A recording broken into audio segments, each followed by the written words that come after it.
Dhe çka ndodh sipas jush, zotëria Gju? A janë këto gabime, themi sepse gabimi është njerëzor, apo jo? Mund të ketë gabim njerëzor, edhe pse është punë normalisht shumë e përgjithësi ajo e numërimit, por a është gabim njerëzor apo janë të themi kështu të organizuara, që edhe komisioner të organizohen të partive të ndryshme që secili sipas rregullores kyçëzës në përqendrat e numërimit, votat e PDK-s, po e marrim shembull e numërojnë komisionerët e vendvendosjes. Votat e AK-s, LDK-s dhe në mënyrë anasjelltas, pra në mënyrë rotative bëhet kjo ndryshimi i komisionerëve. Pra votat e PDK-s nuk i numërojnë komisionerët e PDK-s që ta ketë çfarë dikush që ndoshta brenda këtij subjekti politik ka kësi e ndërsa të subjekte tjera jo.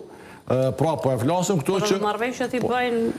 Në zënë e kanone ka pas marrëveshje mes komisionerëve, këto nga ka dëshmu procesi, sepse nuk do mund datë ndryshe, dhe tash për shkak të asajna është vendos që pra asnjë prej votave të një subjekti politik të mos numërohen prej anëtarëve të atij subjekti politik dhe përgjegjësia. Dhe është mund kjo këtë mundësi? Fakti që unë kur nuk kam nga rejnë që ta marrë një numër në kryet listës Partisë Demokratike, se kam besu gjithmonë që puna vlerësohet, dhe angazhimin që në kam bërë dhe në kuvendit dhe jashtë kuvendit që kam vlerësohet, dhe gjithmonë kam ngaru me numër 109.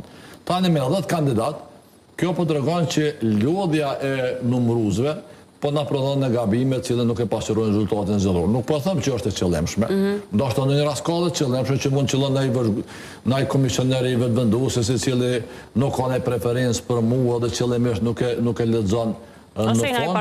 Ose ndaj partije tjetër që nuk e lexon numrin 109 dhe nga lodhja ndanjëherë dhe harrohet numri i parafundit në listë dhe arsyeja ka qenë e thjeshtë, kur ti e sheh që në 3.5% ka ndryshim i cilin në projekcionin 96.5% ta prodhon një rezultat i cili e mund diferencën me kandidatin që ka fitu mandatin, atëherë sigurisht që nevoja për me pas një saksi të rezultatit zgjedhor është e domosdoshme. Unë do të vazhdoj me procedurën ankimore. Në Supreme? Po, me gjykatën Supreme, kam kontaktu sot avokatin masi që është publiku vendimi. Dhe më tha që në fakt PZAP-at pas ka jep argumente shtejës që rezultati është i pasakt. Nuk mund certifikosh një rezultat pasakt zgjedhor. Pavarësisht ta është gabim minimal apo maksimal, mirë po qaj gabimi minimal e maksimal mund ta prodhoj mandatin dikujt ose t'ja humbë ose t'ja fitoj. Dhe nuk mund t'jesh deputet me votat pasakta.